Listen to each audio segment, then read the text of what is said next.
Hi everyone, very good afternoon. I'm Dr. Preeti Sharma and I have with me today Dr. Bharath, who's recently cleared the FMG exam, and not just cleared but how, because he's got a score of 233, which is an amazing score.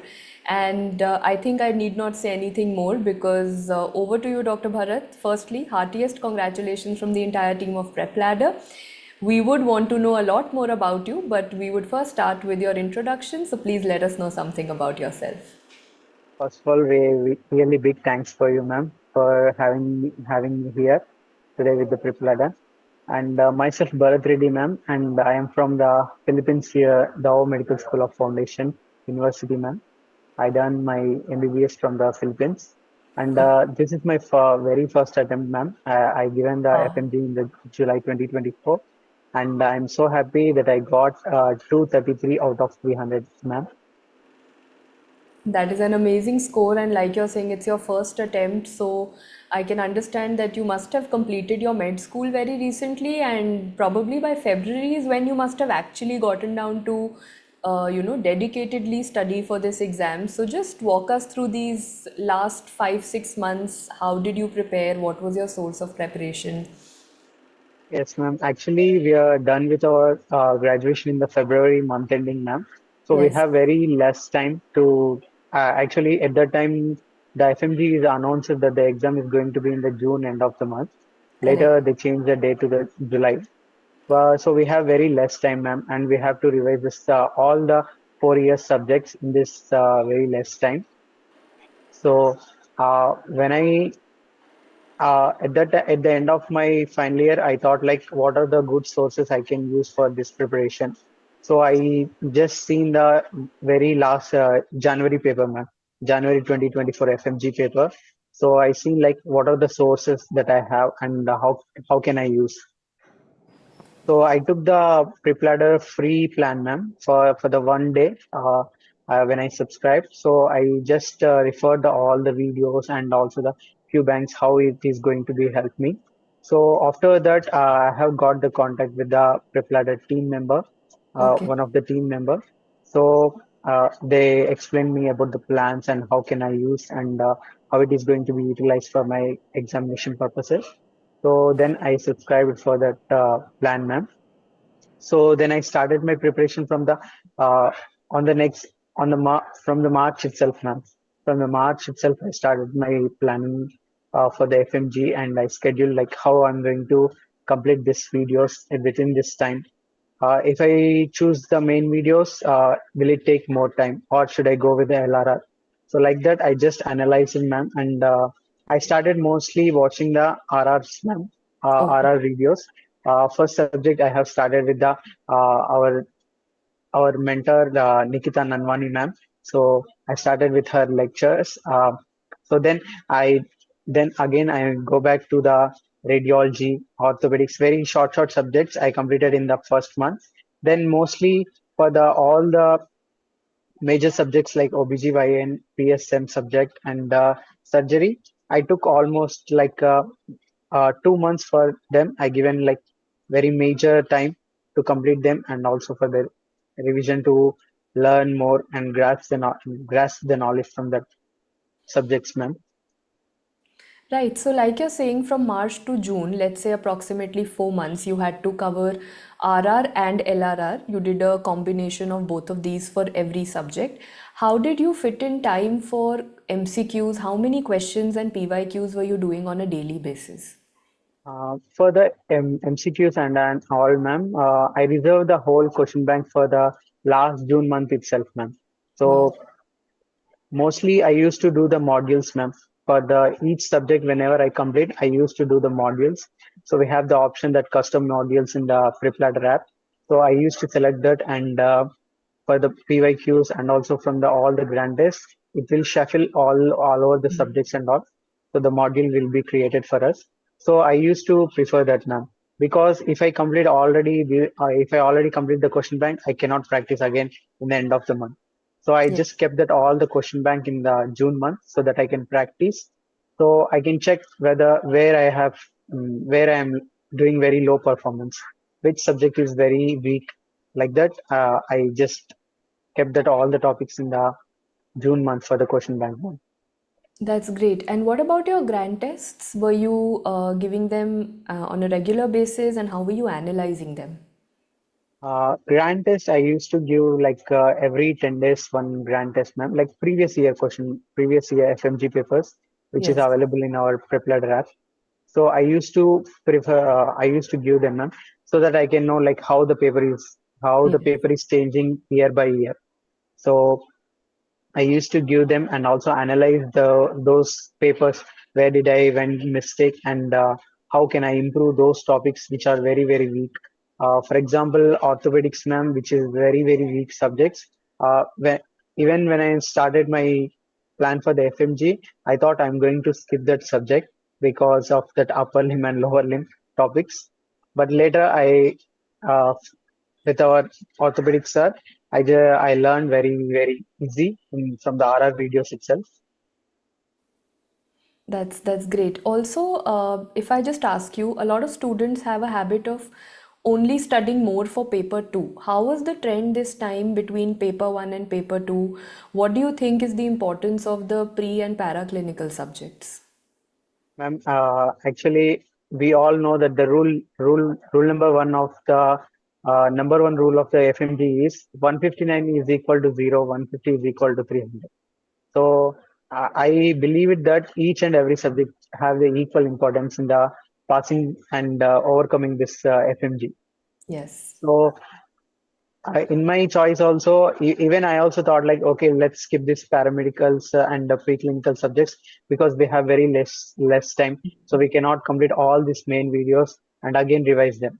So, but with the help of this rapid revision programs and all, I thought like, okay, we can also give because the paper is also not like very broad, NEET PG or the initiate level. So we can complete this with most important topics so that we can score very well in the uh, pre and paraclinical subjects, ma'am. So I would say really those subjects is also we have to give equal time and equal importance, like in my opinion, ma'am. Correct. That is actually the rule, and that is a message that we would also want the future students to take away from this. But yes, Dr. Bharat, we've known a lot about you as the Dr. Bharat who's got 233. But we would also want to know that when you're not studying, or when you needed a break, or you wanted something, or off from studies, what were you doing as a stress buster, or what is your time like when you're not studying? Mostly I watch the movies, ma'am. Great. Mostly watch the movies or spend time with the family most of the time. So, on an average, how many hours per day were you studying? Uh, in the June, ma'am, before that, I used to schedule like only 8 hours or 9 hours mostly.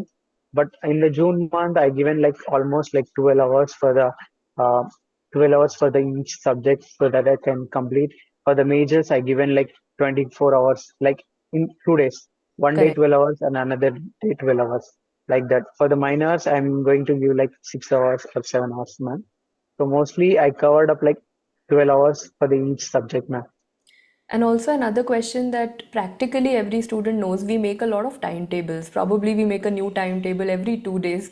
So you also, like every student, must be having backlogs. How did you deal with that? Not just the backlog completion, but also the mental pressure around it. For the backlogs, ma'am, I used to write what are the backlogs I have. So sometimes in minors, I used to complete that subject very early. I Yes. set some time, for example, 8 hours for that subject, but I may complete that in the very like 5 hours itself. So I will be having that 3 hours left in that time, ma'am. So I used to complete that backlogs in that time.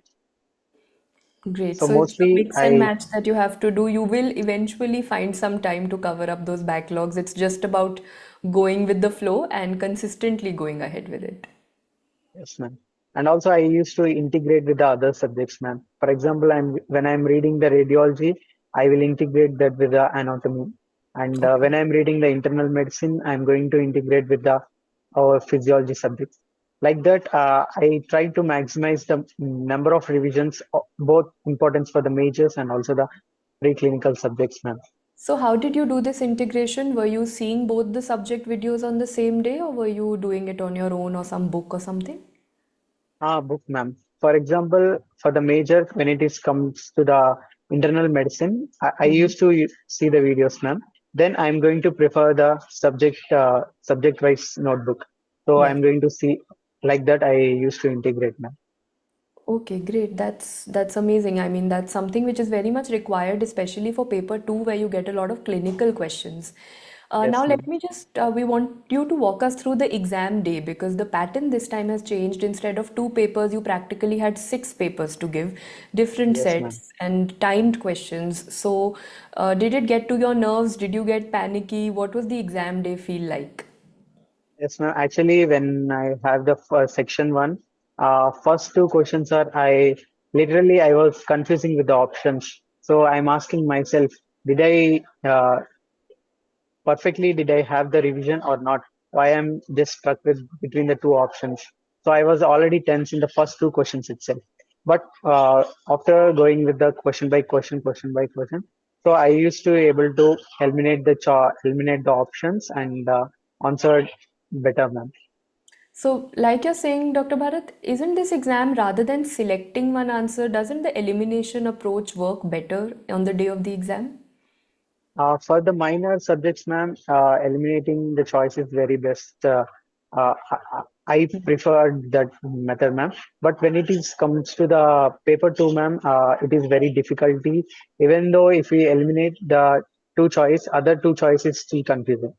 Correct. For example, in the surgery, ma'am, it's almost like I felt like I'm writing some neat PG paper or something like that because the question itself very big, and again there is a figure, and options are very lengthy options. Right. Every option is really like a statement, and it's confusing, ma'am. Surgery is like a big surprise for the this attempt. This time the general feedback received is that surgery questions were also very twisted, and overall the level of the questions was also, a little more than the previous years.